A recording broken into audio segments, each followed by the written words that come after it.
रुपए का अखबार सुबह बिकता था। अखबार, ताजा खबर, ताजा खबर, ताजा खबर बिकते। अब क्या है, अब शाम को खबर, रात में खबर बिकती है। पहले खबर बिक जाती है और फिर सुबह को खबर बंटती है, सिर्फ बांटी जाती है। रामलीला मैदान में हो रही रैली, लगातार खचाखच भरा हुआ रामलीला मैदान, दूर दूर तक लोग छतों से, पेड़ों से, छज्जों से देख रहे हैं। नेताजी पहुंच चुके हैं, उनका भव्य स्वागत हो रहा है। पैर रखने की भी जगह नहीं रही, पैर रखने की भी जगह नहीं। और इस रैली से पूरी देश, पूरी दुनिया में इतना सम्मान होगा इस पार्टी का। हवा बदल जाएगी, चुनाव बदल जाएगा, इतना बड़ा संदेशा जाने वाला है। महिलाएं, पुरुष, पूरी तरह से खचाखच भरा हुआ रामलीला मैदान है। ठीक है, 1 बजे की रिपोर्टिंग चली गई, चल रही है, लोग देख रहे हैं, बहुत बड़ी रैली है, बहुत बड़ा काम हो रहा है। अब आपको दिखाना है उस मीटिंग की निगेटिविटी। मैं पत्रकारिता के 2 रूप बता रहा हूं।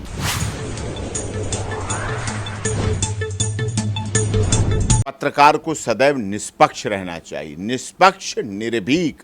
सबसे पहली बात है पत्रकारिता की निष्पक्षता, फिर निर्भीकता, मतलब आप डरे नहीं, फिर निडरता, मतलब बिना दबाव, बिना भय, बिना प्रेशर, बिना लोभ, बिना लालच कि आप पत्रकारिता को करें। तब आप सच दिखा पाएंगे, तब सच दिखाने की आप में क्षमता आ पाएगी। वैसे आप सच नहीं दिखा पाएंगे, सच्चाई नहीं दिखाएगा। तो ये सबसे बड़ी बात है। हाँ, पक्षपात पूर्ण करने वालों के यहाँ हम जाएंगे ही नहीं, जो हमारी बात दिखाते ही नहीं, जो हमारा पक्ष दिखाते ही नहीं, जो हमारा लिए बोला हुआ बंद कर दिया जाता है, तो ठीक है, तो ठीक लगता है। लेकिन पत्रकारिता को बहुत अच्छे तरह से करना चाहिए। हमारा देश 76 साल आज़ादी के हो गए हैं, अभी हम विकसित नहीं हुए हैं, अभी हम विकासशील हैं, विकास की तरफ, विकसित होने के लिए बढ़ रहे हैं। तो हमें अभी सरकारों की चुस्त दुरुस्ती भी चाहिए। अभी हमारे यहाँ संविधान की भी कई बार चीज़ें आ जाती हैं, संविधान पर भी प्रश्न लग जाते हैं, उसमें भी दिक्कतें आ जाती हैं। लोग कोर्ट के जजमेंट पर भी एतराज़ करते हैं। हमारे यहाँ कई बार धार्मिक उन्माद भी होते हैं, कई बार धर्म के आधार पर भी देश में गलत चीज़ें फैलाई जाती हैं। वो उचित नहीं है, वो गलत है, वो नहीं होना चाहिए। हमारा देश गंगा जमनी सभ्यता वाला है। गंगा जमनी सभ्यता मतलब यहाँ हिंदू, मुस्लिम, सिख, ईसाई आपस में सब भाई भाई वाला विचार है, भावना है, इसी परिपक्वता के साथ रहते हैं। लेकिन ये एंकर सफाया दे रहे हैं कि हम कहीं ना कहीं देश के लिए काम करते हैं, देशभक्त पत्रकार हैं। उधर विपक्ष वाले कह रहे हैं कि ये हिंदू मुसलमान करवाते हैं। आप क्या सोचते हैं इस पर? क्या जो बैन हुआ है इसमें क्या जो विपक्ष वाले कहकर बैन किया सही बात है या फिर गलत? नहीं, देखिए, विपक्ष को ये नहीं करना चाहिए एंकर बैन। इससे तो देशों में, विदेशों में क्या मैसेज गया कि हमारे यहाँ पत्रकारिता का महत्व नहीं है, पत्रकार का महत्व नहीं है, मीडिया का महत्व नहीं है। ये तरीका तो है। अब होता क्या, आपको मैं विस्तार से बताता हूँ। एक रैली हो रही है, सपोज करो रामलीला मैदान में रैली हो रही है, किसी पार्टी की भी हो रही है, XYZ कोई पार्टी हो रही। अब आप वहाँ अपने लगा दिए, आपने सारे चैनल लगा दिए। अब आपको उस रैली को निगेटिव करना है, ठीक है, और एक चैनल जो आपके पास ही खड़ा है, एक चैनल को उस रैली को बहुत वाहवाही पे ले जाना है। तो जो वाहवाही वाला चैनल है उसने रिपोर्टिंग शुरू की 1 बजे। रामलीला मैदान में हो रही रैली, लगातार खचाखच भरा हुआ रामलीला मैदान, दूर दूर तक लोग छतों से, पेड़ों से, छज्जों से देख रहे हैं। नेताजी पहुंच चुके हैं, उनका भव्य स्वागत हो रहा है। पैर रखने की भी जगह नहीं रही, पैर रखने की भी जगह नहीं। और इस रैली से पूरी देश, पूरी दुनिया में इतना सम्मान होगा इस पार्टी का। हवा बदल जाएगी, चुनाव बदल जाएगा, इतना बड़ा संदेशा जाने वाला है। महिलाएं, पुरुष, पूरी तरह से खचाखच भरा हुआ रामलीला मैदान है। ठीक है, 1 बजे की रिपोर्टिंग चली गई, चल रही है, लोग देख रहे हैं, बहुत बड़ी रैली है, बहुत बड़ा काम हो रहा है। अब आपको दिखाना है उस मीटिंग की निगेटिविटी। मैं पत्रकारिता के 2 रूप बता रहा हूं। ये 2 रूप देश के लिए घातक हैं, 2 रंग बता रहा हूं पत्रकारिता के। ये पत्रकारिता सही नहीं है। अब आपको दिखानी निगेटिव। अब आपने 11 बजे टाइम था रैली का, 1 बजे पीक टाइम, बसें आ रही जा रही, सब ठीक। अब आपने 11 बजे रिकॉर्डिंग कर रखी है। 11 बजे कुर्सियां खाली थी, लोग तो थे लेकिन उतनी नहीं खचाखच भरी थी। कुर्सियां खाली थी, भीड़ कम थी और थोड़ा सन्नाटा भी था, चल रहा था, शुरुआत हो रही थी कार्यक्रम की। अब आपने 11 बजे वाली फुटेज 1 बजे शुरू की।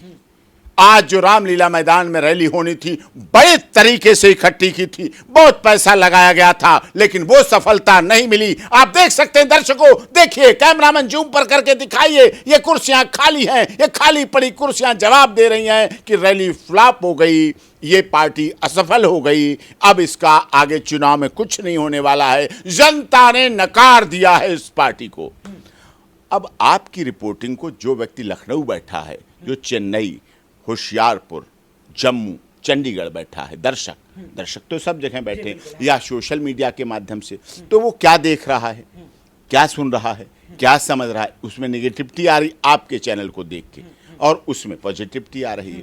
मैंने ये चीज़ अपना जो हमारा पेज है doctor AP Singh lawyer, Instagram है डॉक्टर AP सिंह लायर, उस पर डाली, ये चीज़ डाली मैंने कि 14 एंकर वाली ये बैन होने वाली बात क्या उचित है क्या नहीं है, क्योंकि हमारे पेज पर डॉक्टर AP सिंह लायर जो पेज है और इंस्टाग्राम, उस पर अच्छे अच्छे बौद्धिक लोग जुड़े हुए हैं, बहुत अप्रिशिएट करते हैं, मतलब कई बार हमें भी रास्ता दिखाने का काम करते हैं, कई बार भी हमारा मार्गदर्शन करते हैं और कई बार हमें दिशा देने का काम करते हैं। मैं उन्हें फॉलोअर नहीं मानता, मैं उन्हें अपना लीडर मानता हूँ कि ये हमें लीड करते हैं, हमें बताते हैं, अच्छा लगता है।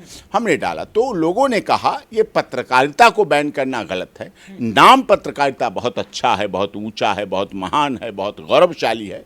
हाँ, आप उन्हें कहें ये इस पार्टी की चमचागिरी करते हैं, इस पार्टी की तारीफ करते हैं, तो इसके लिए भी ये बैन का शब्द तो उचित नहीं है, क्योंकि हमारे देश में पत्रकारों का बड़ा महत्व रहा है। सरदार गोविंद वल्लभ पंत जो कांग्रेस के बड़े नेता रहे, खुद महात्मा गांधी लिखते थे, हरिजन पत्रिका नाम से छापते थे, सरदार पटेल बड़े बड़े पत्रकार हुए, बड़े बड़े गणेश शंकर विद्यार्थी, ये पत्रकारिता जगत के बड़े नामचीन लोग थे, सुमित्रानंदन पंत साहब, इस तरह से बहुत बहुत लोग थे। और ये नहीं होना चाहिए, लेकिन पत्रकारिता एजेंडा बना लेती है। हमने कई मीडिया ट्रायल केस किए, देखे आपने किसान आंदोलन देखा, 2 धड़ों में पत्रकारिता बट गई। क्यों बट गई भाई?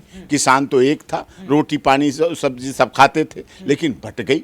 लेकिन फिर भी हमने सुप्रीम कोर्ट से स्टे लिया और बाद में मोदी जी ने दरियादिली दिखाई और वो बिल रिपील किए गए, तो वो चीज़ देखी। आपने संत रामपाल दास वाले महाराज के केस में देखा मीडिया किस तरह से 2 पक्ष हो जाता। मीडिया जब 2 पक्ष होती है तो मुझे सबसे ज़्यादा दुख होता है कि आप एक पक्ष ही रहिए ना, जो सच है वो दिखाइए। चाहे ब्रजभूषण जी का केस हो, आपने देखा इधर से उधर लोग खाप बनाए बैठे थे। आनंद मोहन सिंह बिहार में, वो भी पत्रकारिता कई बार चूक जाते हैं निष्पक्षता करने से। कंप्यूटर बाबा इंदौर में हम बेल कराने गए, 2 धड़ों में पत्रकारिता बटी, एक कांग्रेस एक बीजेपी। ऐसा क्यों भाई? कंप्यूटर बाबा तो पहले कांग्रेस के दर्जा प्राप्त मंत्री थे, फिर भारतीय जनता पार्टी के दर्जा प्राप्त मंत्री थे, तो जब वो नहीं हो जाते हैं सबके, तो आप क्यों बने रहते हो? मतदाता दिल्ली का मतदाता है, दिल्ली में विधानसभा में अरविंद केजरीवाल जी पूर्ण बहुमत में, और संसद में 7 सीटों पर भारतीय जनता पार्टी। मतलब वोट तो दिए ना बाबर भाई, वोट तो दिए ना। एक तरफ आम आदमी पार्टी को दिए पूरे वोट, फिर एक तरफ भारतीय जनता पार्टी को दिए उसी जनता ने। इसका मतलब जनता दोनों को चाह रही है, फिर आप क्यों विपक्ष पक्ष करते हो? लेकिन सर, आपका क्या मानना कि 2014 के बाद पत्रकारिता में बदलाव दिखा है या फिर पहले से ही ऐसा कुछ था? नहीं, सत्ता की खनक तो रहती है। सत्ता जो शब्द है, सत्ता के गलियारे में कुछ तो खनक रहती है, और पत्रकारिता भी उससे अछूती नहीं है, अधिकारी वर्ग भी उससे अछूता नहीं है। जब कोई अछूता नहीं है तो वो भी हैं, तो हमारे मानव ह्यूमन बीइंग हैं। लेकिन जो खबरें बेची जाती हैं, खबरों का सौदा होता है।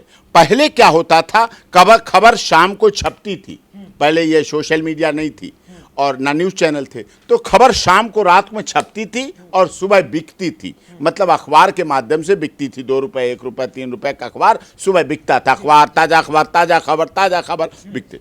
अब क्या है, अब शाम को खबर, रात में खबर बिकती है, पहले खबर बिक जाती है और फिर सुबह को खबर बटती है, सिर्फ बांटी जाती है। मतलब ये बड़ा पत्रकारिता बिक गया आपके हिसाब से? अरे भाई, यही तो बात हुई ना। आप कह रहे हैं कि एक खबर आप देख रहे हैं, इस बात में जनता भी देख रही, आपके दर्शक भी देख रहे हैं। ऐसा होता है क्योंकि खबर को अपने अपने एंगल से जो पेश किया जाने लगा अलग अलग, ये नहीं सही। इससे तो अच्छा सिर्फ एक चैनल होना चाहिए और निष्पक्ष निष्पक्ष पत्रकारिता होनी चाहिए। लेकिन अब वो हमारा ऐसा नहीं हो सकता। 140 करोड़ दर्शक हैं तो एक पे कैसे देख पाएंगे। सोशल मीडिया का भी जमाना है, ये सब कुछ भी चल रहा है, सब कुछ बढ़ रहा है, सब कुछ आगे हो रहा है। लेकिन निश्चित तौर पर जो खबरों को, आज भी हमारे देश में ऐसे पत्रकार हैं दंडित हुए हैं, आरोप लगे, सिद्ध हुए, वो गलत है। खबर के बारे में सौदे होने, खबर को मतलब ये खबर आपकी चलानी है तो इतने पैसे दे दो, ये खबर आपकी नहीं चलानी है तो इतने पैसे दे दो, ये गलत है। लेकिन अब विपक्ष वाले कह रहे, कुछ लोग ये सवाल उठा रहे हैं कि अगर ये भाजपाई पत्रकार नहीं थे तो भाजपा के प्रवक्ता अभी कूद गए हैं। अभी अब देख सकते हैं संबित पात्रा ने कहा कि बैन करना था तो राहुल गांधी को बैन करते, कम से कम सुधार हो जाता पार्टी में। इसको एंकर्स को नहीं, ये शब्द नहीं, ये शब्द अच्छे नहीं है। राहुल गांधी, पता नहीं लोग क्या समझ लेते हैं, बैन कर दो, सदस्यता ले लो, मुकदमा डाल दो, ये अच्छे शब्द नहीं है। अब पार्टियों को भी सोचना चाहिए कि अपना प्रवक्ता इतना मजबूत हो, इतना निडर हो, इतना निर्भीक हो, इतना बौद्धिक हो, इतना योग्य हो, इतना एकेडमिक जानकारी वाला हो, इतने इतिहास की जानकारी हो, इतने अपनी पार्टी के प्रति परिपक्व हो, इतनी अपनी पार्टी के प्रति वफादार हो, इतना सहनशील हो, इतनी मर्यादित भाषा बोलने वाला हो, संसदीय भाषा के साथ, मीठे मीठे शब्दों के साथ, तगड़ी तगड़ी बात, छोटे छोटे शब्दों में बड़ी बड़ी बात रखने वाला अपना प्रवक्ता होना चाहिए। प्रवक्ता पार्टी का चेहरा होता है, मजबूती से रखे, स्तंभ के रूप में रखे, अपनी व्यवस्था के साथ रखे और विरोधी को जवाब दे और तगड़ा जवाब दे।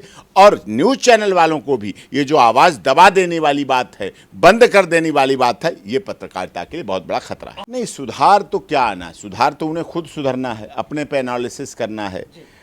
अब कई लोगों की विचारधारा अलग है, पत्रकारों की विचारधारा अलग है, कुछ का एजेंडा अपना अलग होता है, एजेंडा सेट किया जाता है। और हमारे देश की, मैं तो कहता हूँ, जनता को सुधरना चाहिए, जनता को समझना चाहिए, जनता को सच तक पहुँचने के लिए आजकल तो सोशल मीडिया का माध्यम है। अब लोग, माफ़ कीजिएगा, बड़े बड़े चैनल के बजाय उन सोशल मीडिया पे ज़्यादा विश्वास करने लगे हैं कि इस पे सच्चाई ज़्यादा दिखाई जा रही, इस पे सच ज़्यादा दिखाया जा रहा है, इस पे सच ज़्यादा बताया जा रहा है। तो ये भी धारणा चल पड़ी है।